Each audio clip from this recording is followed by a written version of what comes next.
So good.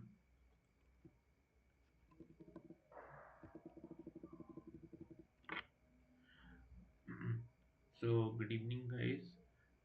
Today we'll be discussing about the discussion week six, that is of the course Introduction to Cell Biology.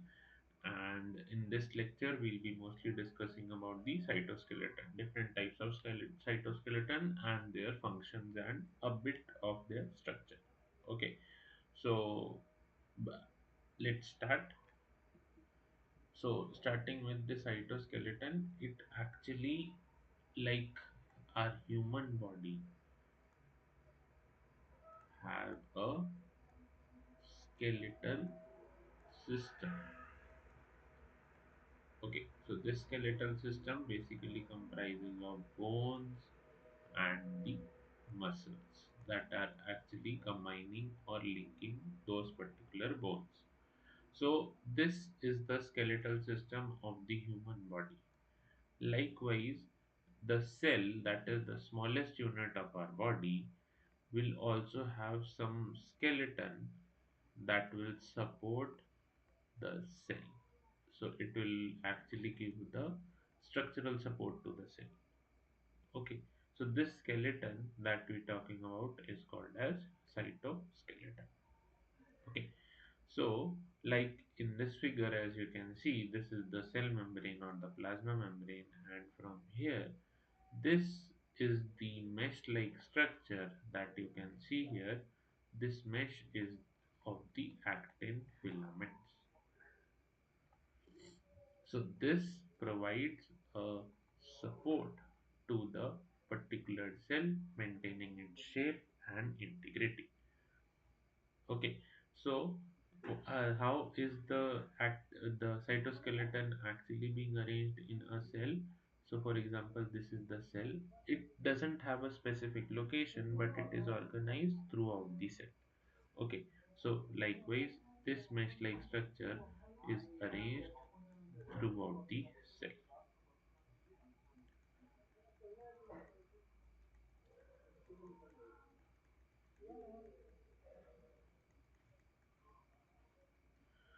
So likewise, this is the cytoskeleton that is arranged inside the cell. So what are the main functions of the cytoskeleton? It provides mechanical support, that is, it maintains the shape of the cell. Okay, so for example, some of the cells are oval in shape while the other ones are not. Some are elongated. Okay, so all these shapes are basically maintained by the cytoskeleton. Okay, then the fibers act like a geodesic dome to stabilize and balance opposing forces. So it is like the it actually helps in maintaining the shear force that is accepted by the cell. Okay, that is also the function of the cytoskeleton. Then it provide encourage for organelles. So if you talk about a cell and this is the nucleus, and you know that the endoplasmic reticulum will be arranged in near to the nucleus, followed by the Golgi, and then mitochondria would be arranged somewhere here. Okay, so these arrangement of the organelles is basically done by the microtubules. Okay, so these microtubules, these provide anchorage to the organelles, and they maintain their shape, maintain their position inside the cell. Then they are actually act as a transport highways of the cell. So they help in transporting various chemicals, various proteins, and various cargoes inside the cell. So they are also called as the highways of the cell. Then these one of the major properties of the cytoskeleton is that they are the dynamic structures. Okay, so that means they disassemble or dismantle at one spot and reassemble in another to change the cell shape. Okay, so for example, if you can see here, this is one of the type of cytoskeleton I'm talking about, and from here the assembly is actually high, and from the other end the disassembly is high. Okay, so likewise, this is the case with the cytoskeleton. So that is why they are called as very dynamic structures. Okay, so this was the introduction about the cytoskeleton and what work it perform. So moving on to the different types of cytoskeleton, that is microtubules, microfilaments, and intermediate filaments.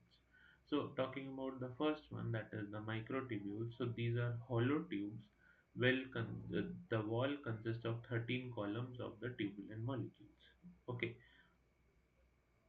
so these are hollow tubes basically, and the wall, that means this wall, consists of 13 columns. Okay, or 13 tubes of basically tubulin protein, and the rest in between one is empty. Okay, then the diameter of this one is around 25 nanometers. So this is 25 nanometers, and the lumen that is present inside is around 15 nanometers. So this is 15 nanometers. Okay, so this is the diameter of the microtubules. The major unit of the microtubule is tubulin protein. So tubulin is the basic unit of the microtubules that consist of alpha tubulin and beta tubulin subunits. So these tubulin proteins basically make a rod shaped structure that is of the microtubules. Okay. Then the main functions include it maintains the cell shape, that means compression resisting girders. So they actually maintain the cell shape by restricting the girders. Okay, then we have cell motility.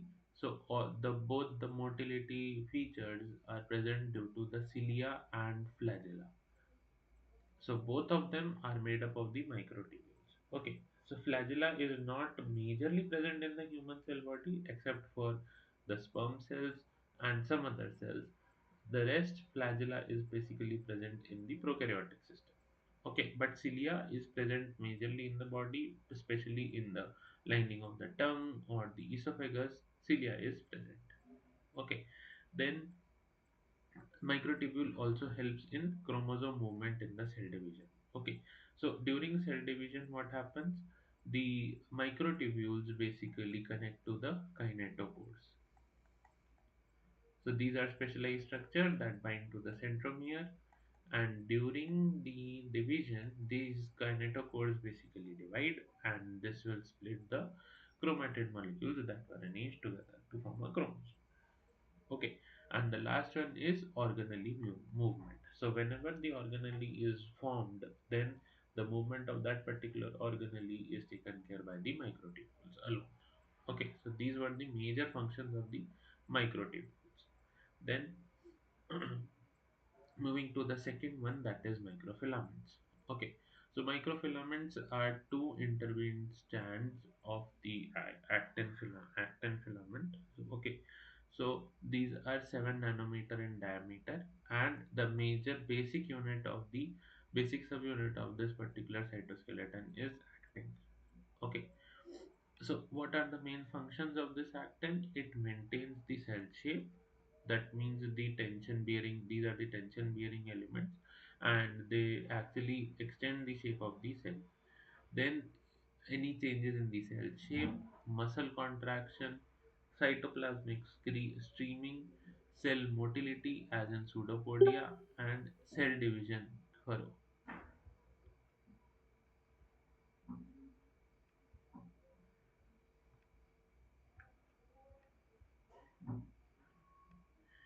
Creation of the cell division furrow, and the cell motility. So these are a few of the major functions of the actin filament. Okay, so in this particular figure, the orange labeled lines are basically of the actin filament, and this is the actin filament, how it is arranged in two tubes that are wound on each other, and the diameter of those tubes is 7 nanometer.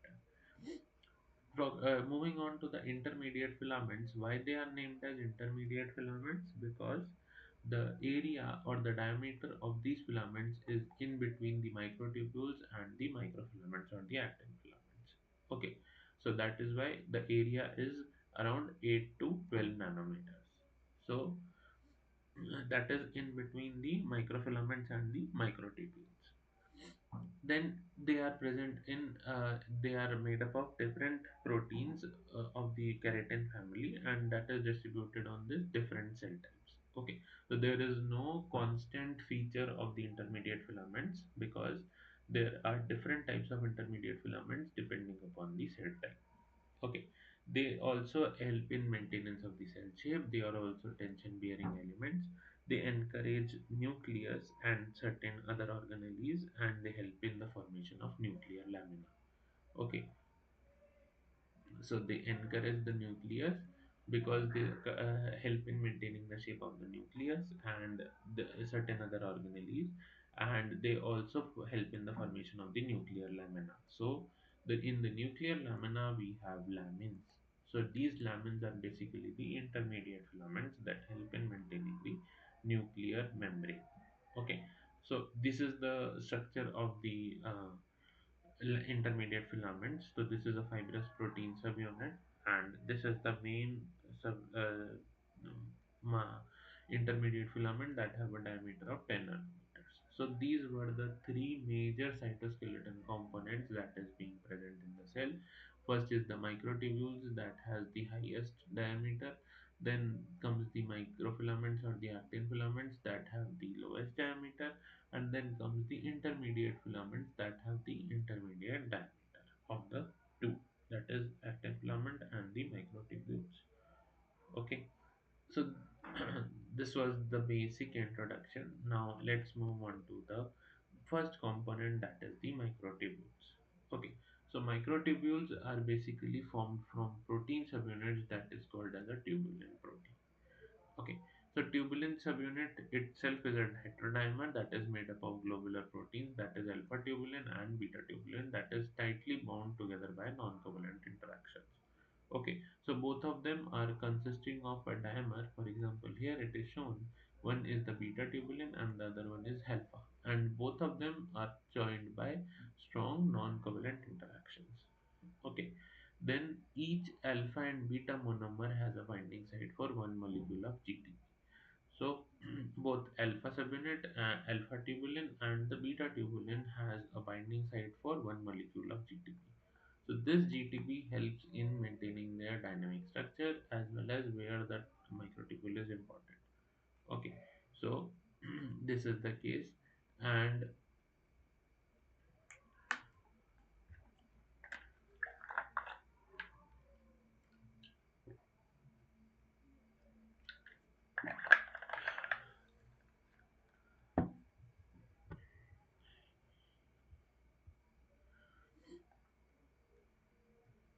the GTP bound to the alpha tubulin monomer is physically trapped in a dimer surface interface, and the nucleotide on the beta tubulin, in contrast, may be either GTP or GDP form, and it is exchangeable. This is an important effect of the microtubule dynamics. Okay, so on the alpha tubulin, it is actually embedded inside. So this is the crystal structure of the tubulin molecule. This is the alpha tubulin, the light green one, and the GTP is actually being trapped inside a pocket-like structure of the alpha tubulin. While in case of the beta tubulin, as it is exposed, so it is accessible to both GTP and GDP. And as suggested, because it has binding site for both GTP and GDP, it helps in actually the dynamic instability of the microtubules. Okay, so it helps in the dynamic instability of the microtubules. Okay, and each protofilament. So these are the microtubules are arranged in the form of a protofilament. So one chain is the protofilament, and both of them are divided into plus end and the minus end. Okay, so each protofilament is a subunit that is arranged in a particular direction. That is, beta 1 is on the upper side and the alpha 1 on the lower side. So the beta 1 forms the plus end of the microtubules, and the alpha subunit forms the minus end of the microtubules. Okay, and likewise, these protofilaments is basically 13 in number in one microtubule. Okay, so they also have a structural polarity, that is basically defined by the presence of the beta and beta tubulin at one end and the alpha tubulin at the other.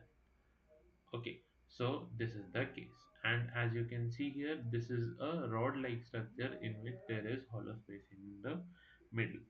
Okay, so the lumen is there and there is some hollow space. So this hollow space will be around 15 nanometer and the outside diameter is about 25 nanometer. Okay, so this was the basic introduction about the microtubules. Now let's move on to the questions. Microtubule polarity plays an important role in which of the following options? So what can be the correct answer?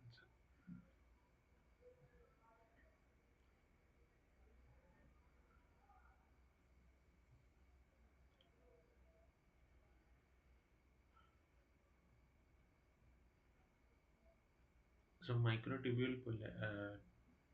polarity, that means the presence of the plus end or the minus end. So what is its function? Okay,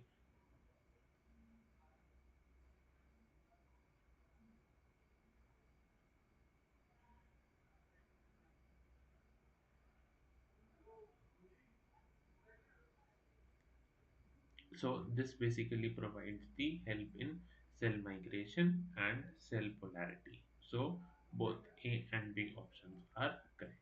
Okay, so how a tubulin molecule helps in cell migration? So basically, what happens is the plus end is basically the growing end. So it helps in growing of that particular cell towards one direction only. That helps in the migration of the cell. Then cell polarity also, the plus end is the two is away from the nucleus. Okay, so that's how it provides the polarity towards the cell because it extends till the cell membrane. Okay, so this is the case. Okay, so let's move on to the next question. The subunits of microfilaments are dash that have binding site for dash nucleotide. So what can be the correct answer?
So the subunit of the microfilaments or the actin filaments are basically actin, and they have a binding site for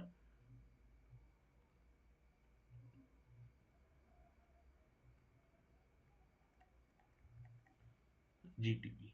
Okay, sorry, ATP. So the correct answer is option 3, that is actin and ATP.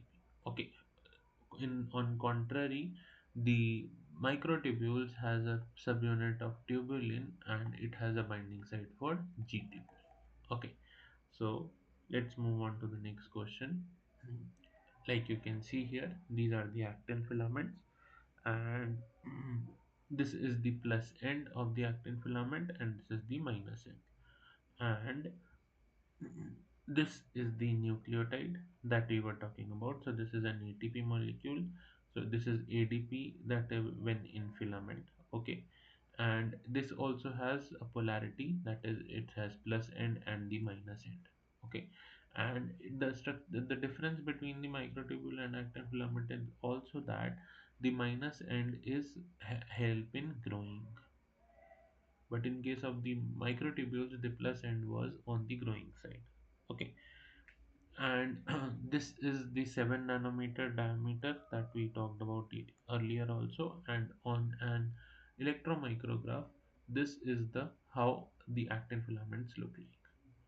Okay, so let's move on to the next question. Actin polymerization and branching requires which of the following? What can be the correct answer?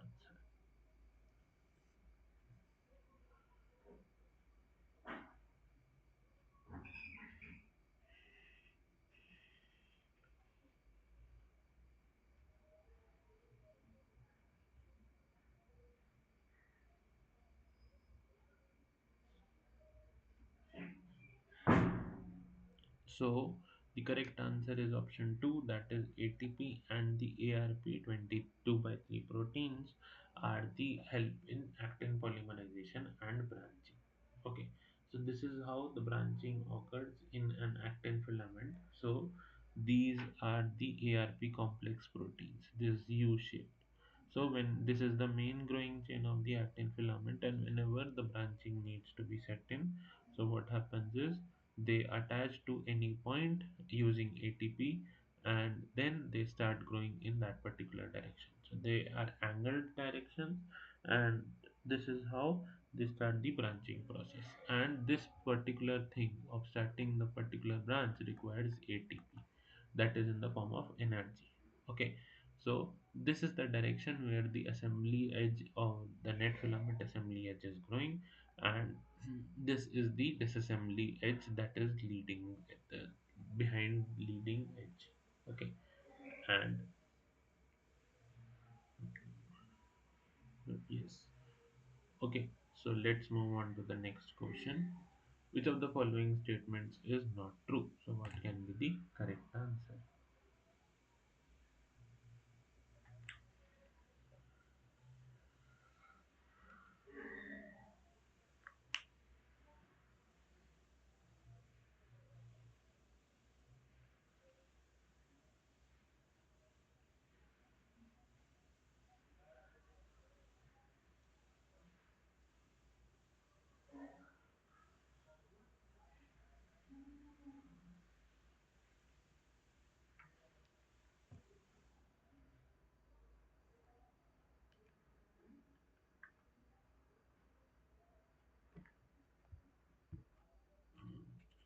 So the options are all motor proteins have directionality. Then my yes, this is correct because the motor proteins basically take or take the particular cargo to or from the nucleus. Okay, so that's why they also have directionality. Okay, for example, kinesin. Kinesin is one of the motor proteins that move towards the positive end of the microtubules. Okay, then microtubule plus end is pointed towards the plasma membrane. Yes, this is also correct. So this is the plasma membrane of the cell, and the microtubule minus end is towards the nucleus, and the plus end is towards the plasma. Okay, so this is the case.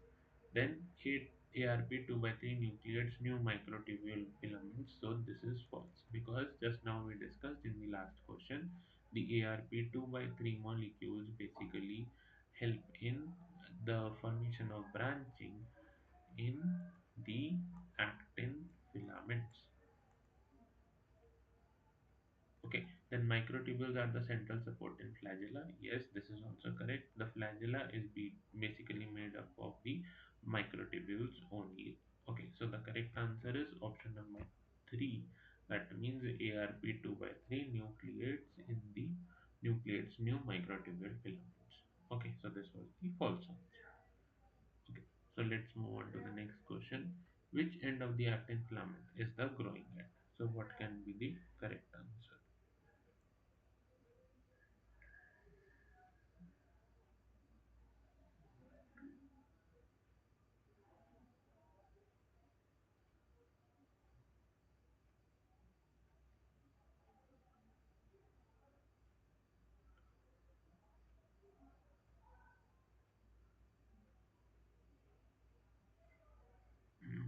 So in case of the actin filament, as we can see here, the minus end is basically the growing end. Okay, so that means all the actin filament actually adds up in the minus end, and the plus end is actually high in disassembly. Okay, so this is the case. So here the correct answer would be minus end. Okay, so the growing end of the actin filament is the minus end, not the plus end. Okay, so let's move on to the next question. What is the role of lamellopodia in a cell? So what can be the correct answer?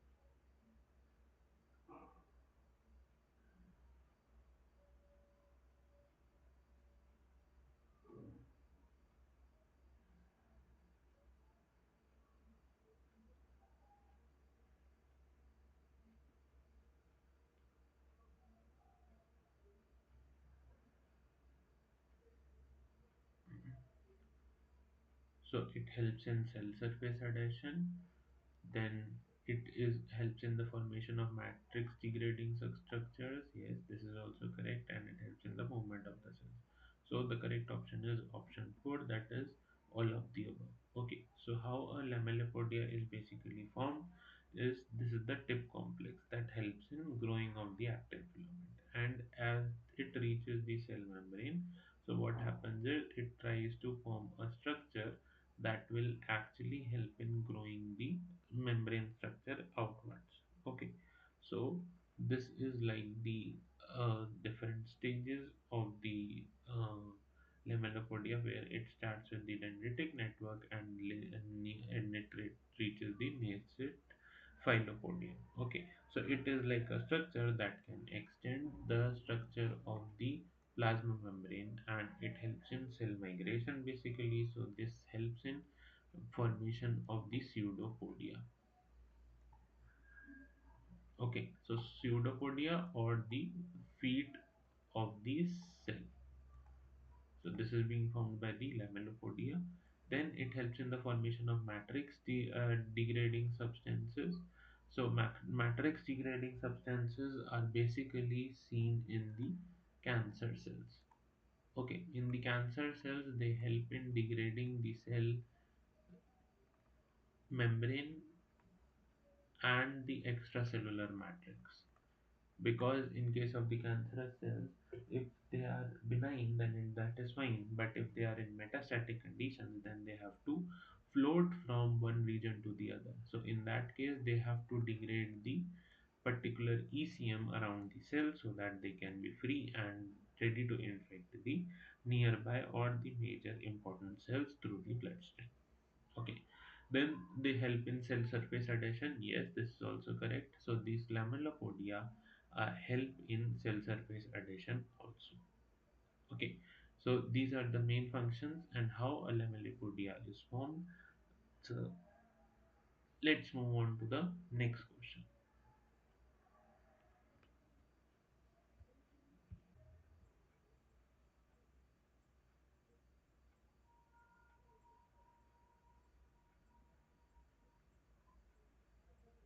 Okay, so the next question is, what is the primary function of the protein vinculin in the cytoskeleton? So what can be the correct answer?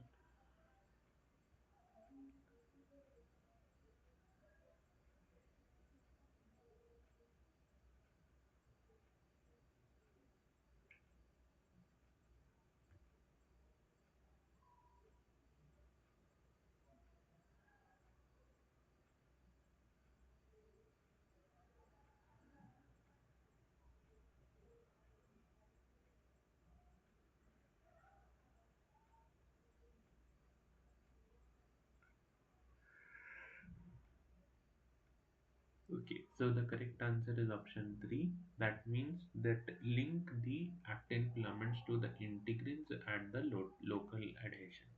Okay, so that means they link the actin filaments to the integrins. Okay, so this is the case. For example, these are the integrin clustering that is present on the cell membrane.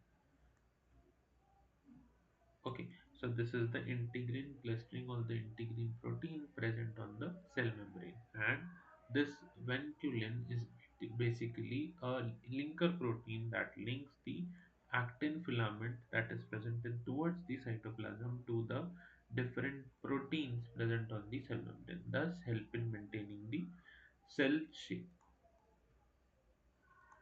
Okay, this is how it maintains the cell shape. Okay, so let's move on to the next question. Which of the following drugs inhibit actin polymerization? So, what can be the correct answer?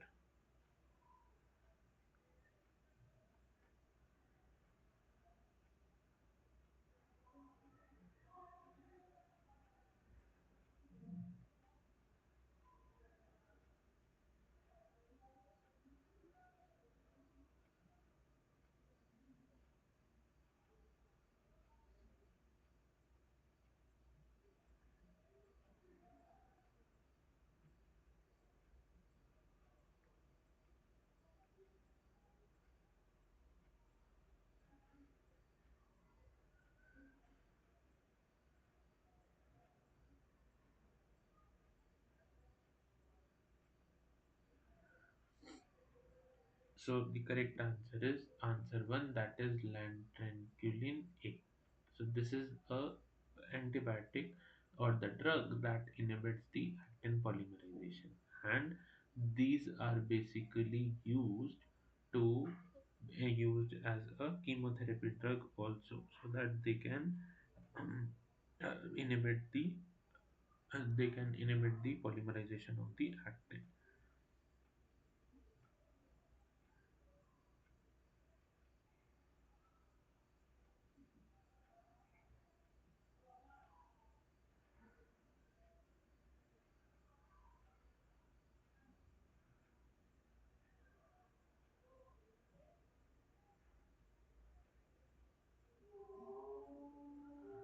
So, and the other two, vincristine and vinblastine, are basically the drugs that inhibits the microtubule polymerization. Okay, so they are the microtubule polymerization inhibitor, and they inhibit cell division.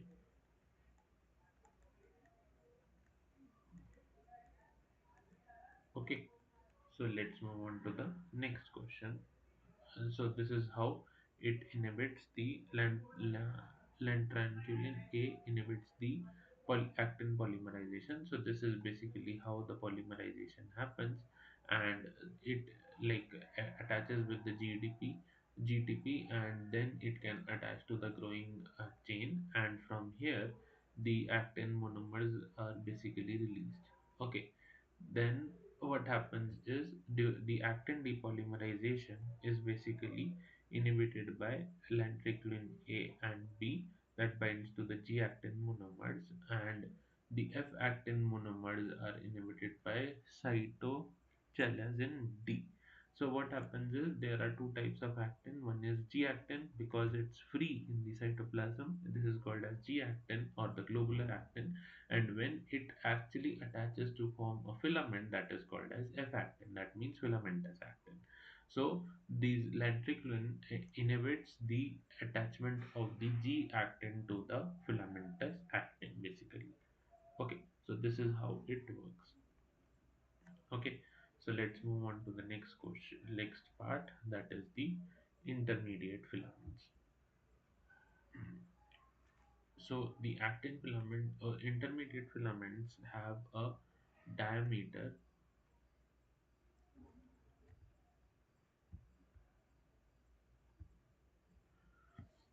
So these intermediate filaments has a diameter in between the actin filament and the intermediate filament followed by the microtubule. So the microtubule has the highest diameter followed by the intermediate filament that is between 8 to 12 nanometer, and then comes the actin filament that is nearly 7 nanometer in diameter. Okay, so then the intermediate filaments have some properties, so they do not have the polarity.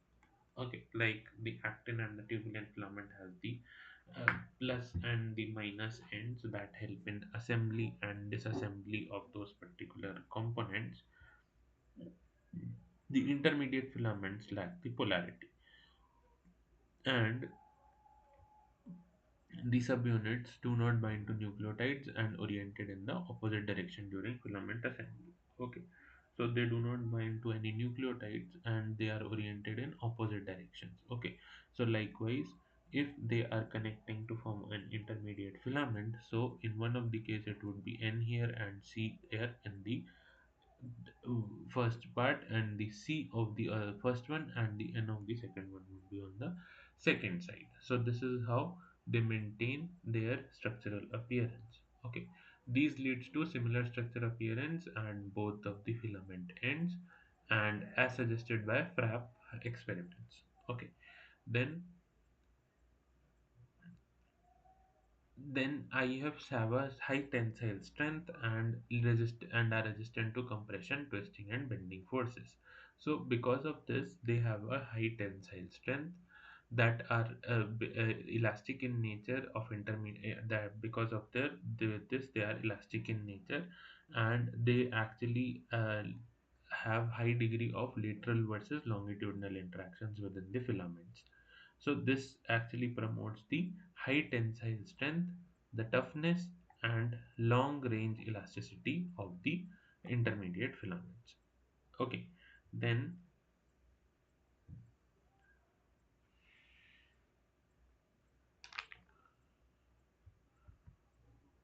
these particular filaments show slower filament dynamics. Okay, these also have dynamic exchange of their constituent subunits, but the exchange rate is much slower than observed in filaments or microtubules. Okay, so this is basically a slower dynamic exchange happens between different subunits, but that is too slow as compared to the microtubules or the filaments. Okay, then they lack motor proteins. That means they do not require or have any motor proteins to act upon so that they can transfer different cargoes. Okay, so they provide only the structural support. For example, in the nucleus, they provide the structural support to the nuclear lamina or the nuclear membrane.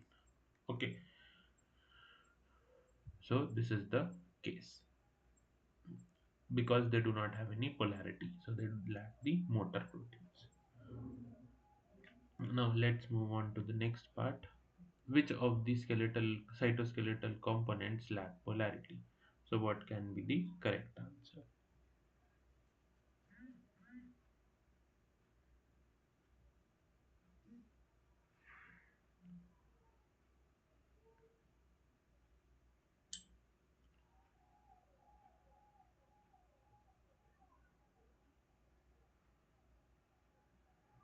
So just now we discussed that microtubules and actin filaments both have plus or the minus ends, and the intermediate filaments do not have any polarity. So the correct answer is option 1.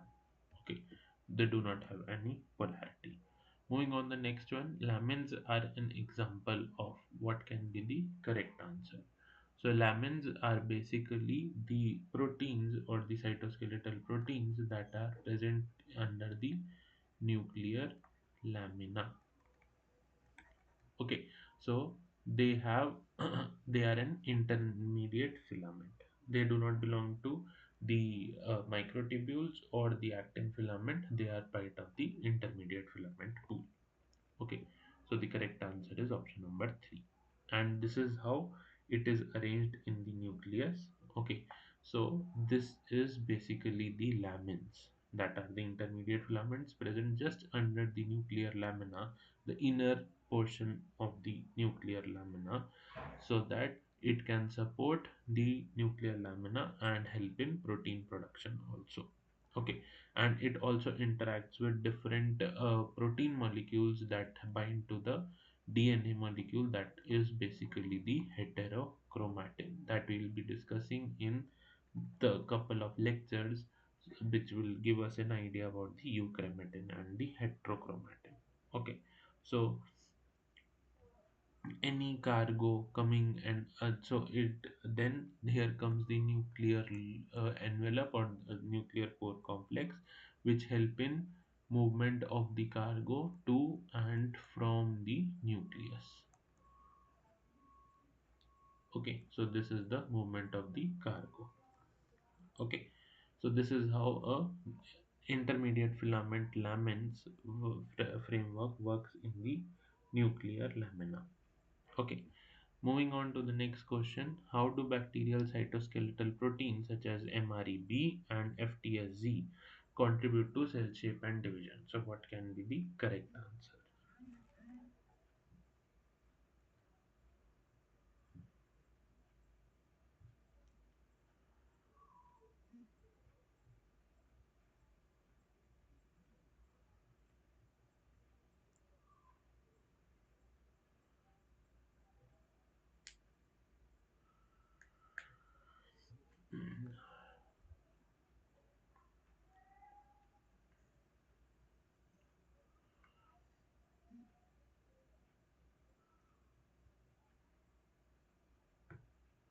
So, what exactly they do is they help in forming structures that maintain shape and cell division in case of the bacteria. So, the correct option is answer 3, and this is the case. So, FTSZ is basically a spherical protein. Okay, so this protein originates only when cell division is happening. Okay, so this will actually help in dividing these particular cells. So here the FTSG would come and will help in dividing this particular cell, so that this rod kind of structure will be separated. Okay, and two bacterial cells will be formed. So this was the function of the FTSZ. And MREB is a elongated rod-shaped structure protein that actually help in elongation of the particular bacteria during cell division. Okay, so for during the onset of the cell division or during after the cell division, the FTSZ is produced that will help in separation of the two daughter cells.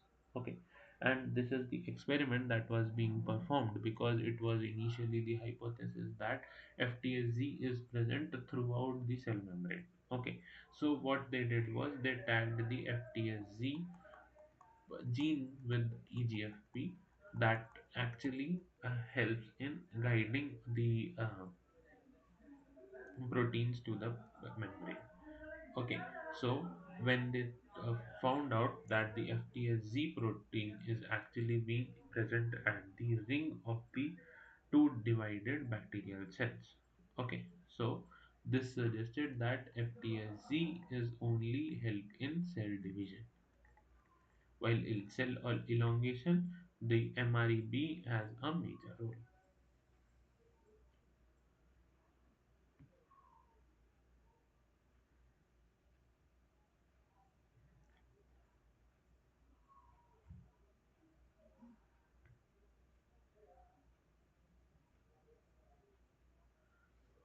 Okay, so let's move on to the next question.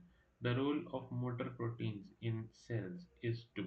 So, what can be the correct answer?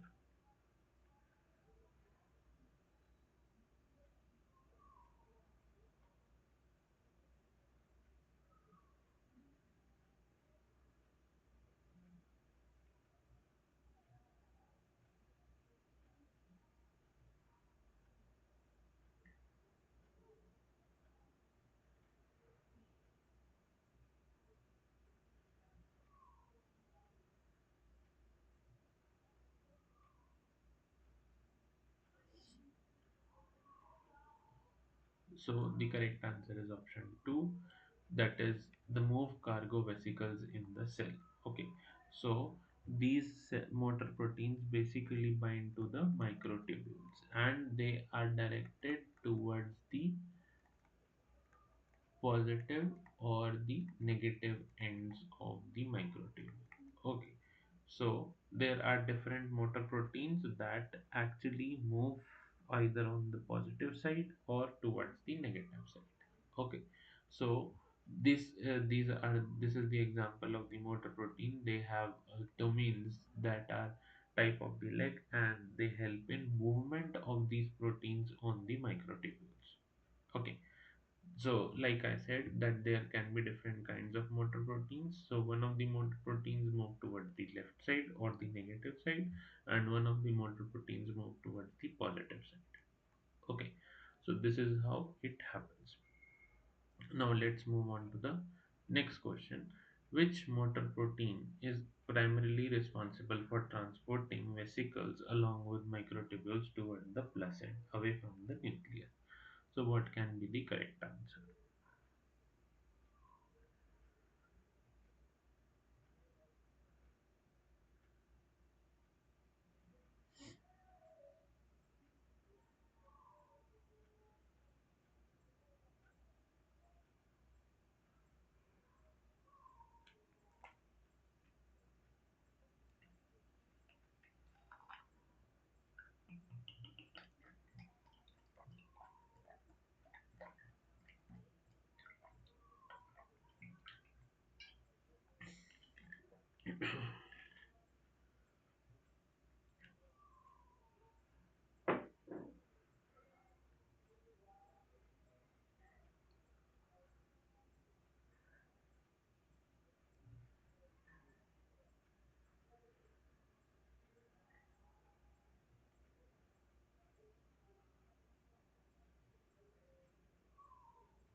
Okay, so the correct answer is kinesin. So kinesin basically, as you can see here in the structure also, it moves towards the positive end of the positive end of the microtubule that is away from the nucleus. Okay, so that movement is called as the anterograde movement of the cargo.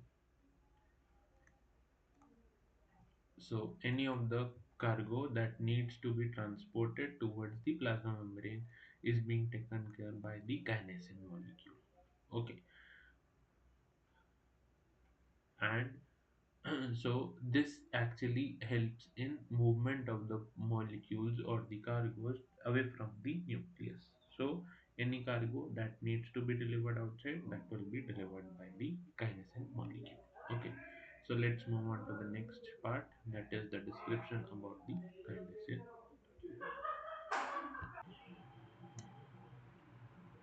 Yeah, what was your doubt?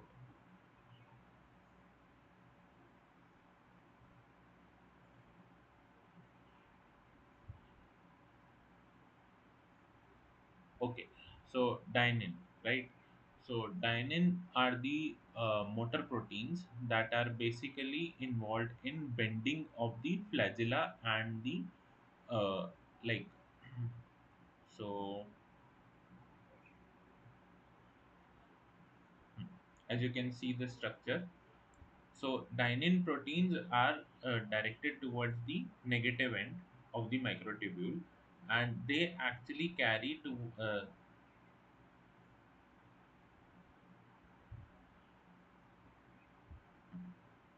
so they actually carry the protein towards the nucleus. Okay, so this and they help in bending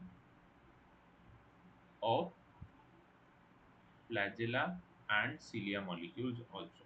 Okay, so this we will be discussing in a couple of questions. So please wait till then.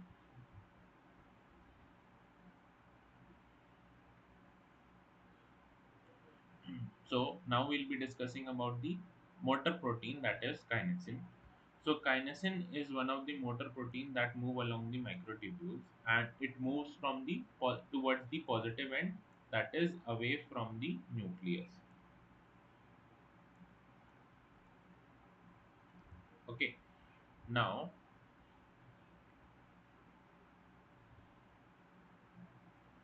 it structure is actually similar to myosin 2. Okay, so it have two heavy chains and two light chains per active motor. So this is a structure of the kinesin molecule, and this is the heavy chain and this is the light chain basically. So the heavy chain is towards the N terminal and the light chain are towards the C terminal. Okay, and it have two globular heads that are the motor domains and an elongated coiled coil responsible for heavy chain dimerization. Okay, so this is a coil coiled coil, so that helps in heavy chain dimerization. Okay, so like myosin, so it belongs to a large protein superfamily, and its motor domain is common element with the myosin. Okay, so the motor domain is present towards the N terminal, like we discussed just now, and the middle domain is the long coiled coil, jo, that is mediates dimerization, and the C terminal actually helps in attaching to the cargo.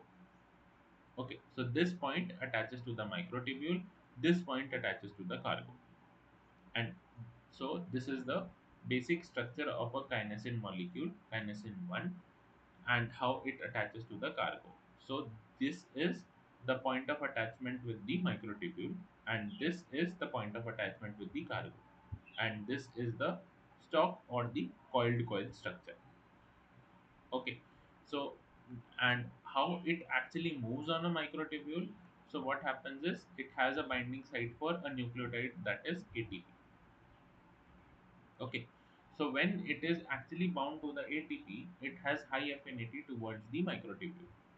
So when it is actually bound to ATP, it has high affinity towards microtubule. So one feed of this particular kinesin molecule is attached to the uh, microtubule, while the other one that is bound to ATP will be away from the microtubule. So it will not be attached to the microtubule.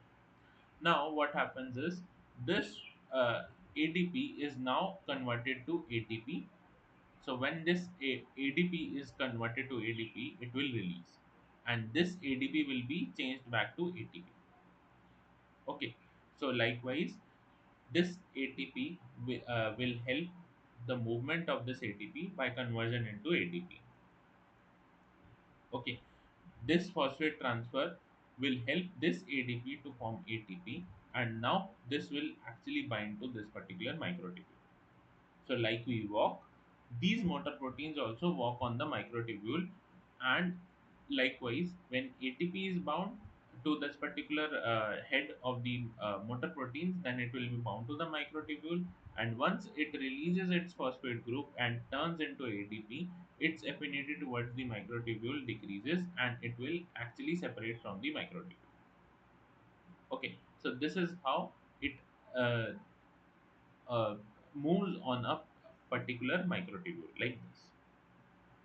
Okay, so any doubt in this particular slide?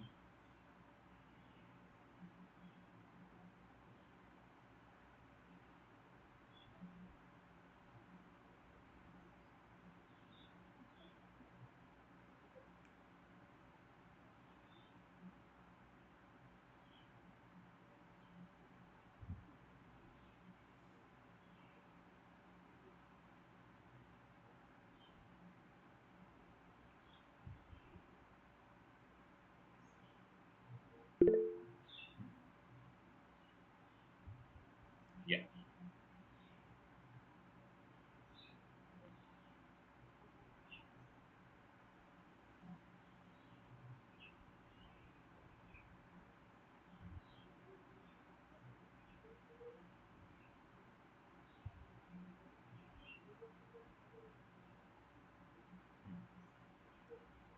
Okay, so let's move on to the next one. How do motor proteins contribute to the separation of chromosomes during mitosis? So what can be the correct answer?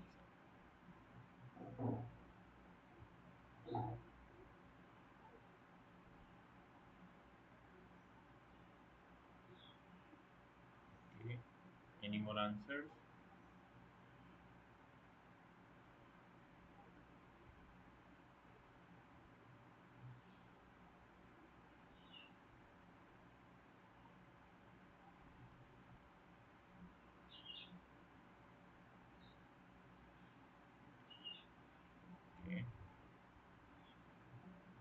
Any more answers?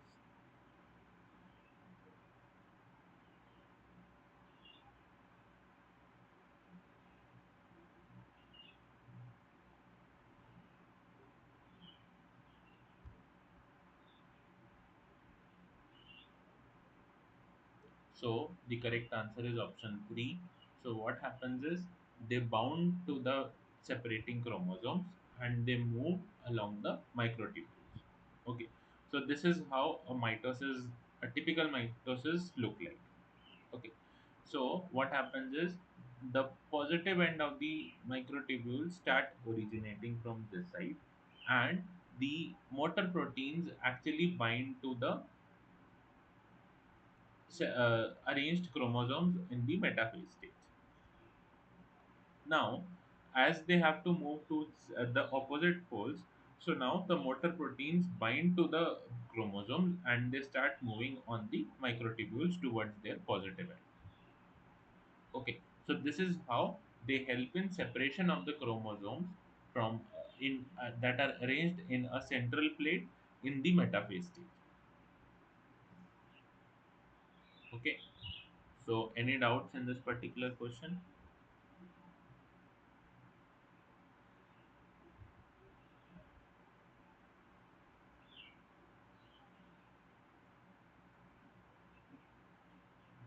Okay, so let's move on to the next one. What role do motor proteins play in the maintenance of the cell polarity? So, what can be the correct answer?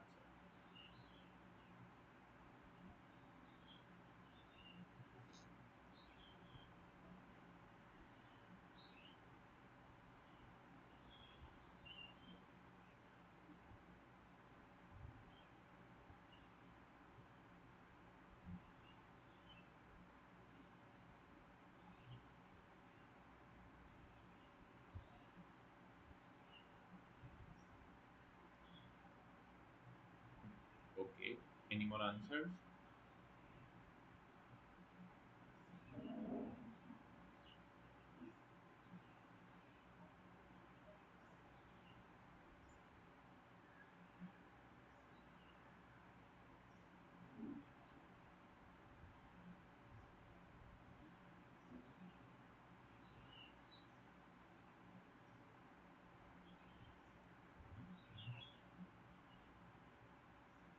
Okay, so the correct answer is option 3, that is by transporting organelle and the molecules to specific regions within the cell.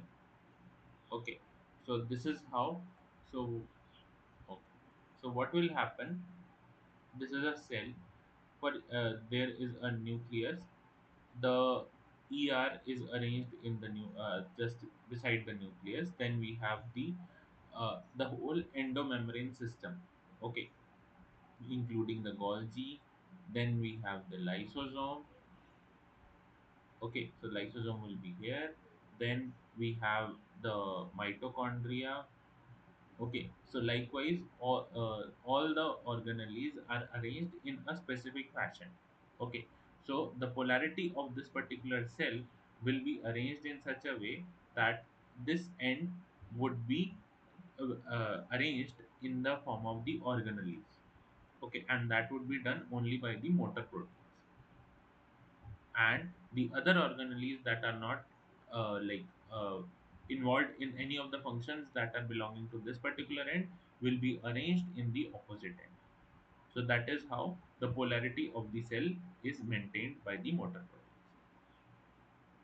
Okay, so any doubts in this particular question?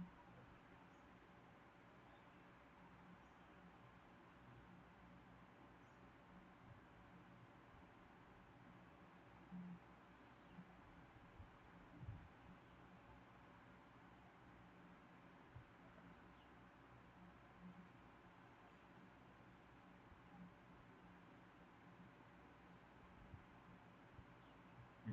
Okay, so let's move on to the next one. Which motor protein drives the bending of cilia and flagella? So what can be the correct answer?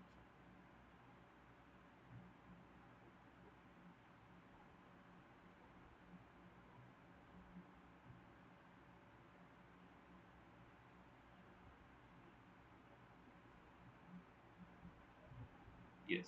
So the correct answer is dynein, and this dynein, uh, what happens is it also has a similar structure as a myosin, and this have similar uh, coilings, and this is the cargo.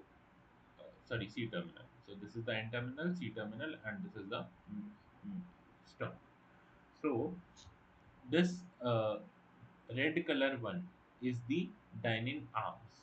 So what happens is it is attached to the microtubule molecule in such a way that it attaches two protofilaments together, and when it has to bend or it has to move, so it changes its conformation by binding or addition of the phosphate group to from ATP, so that it changes its conformation, and then it will actually help by changing its conformation to bend the particular flagella or cilia. Okay, so they like uh, here would be the binding site for ATP, right? So when ATP would be released, this will actually change its conformation so that this space between the two protofilaments would be changed, and likewise that will actually help in bending of that particular flagella from the major one.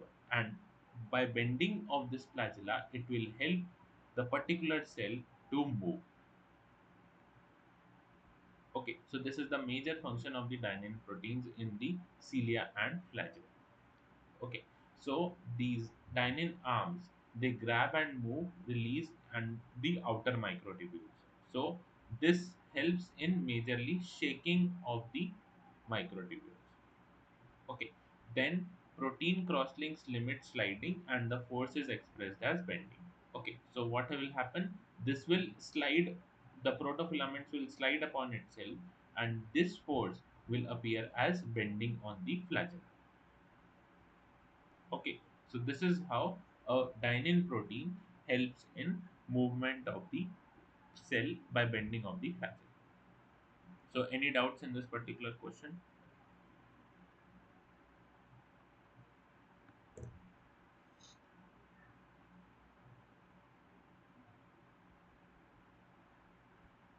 Okay, so this was the last question for today. So if you guys have any doubt, you can ask.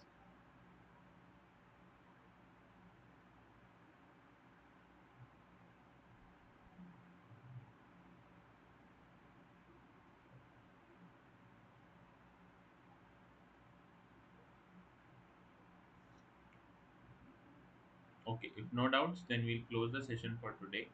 Thank you guys for joining in. Let's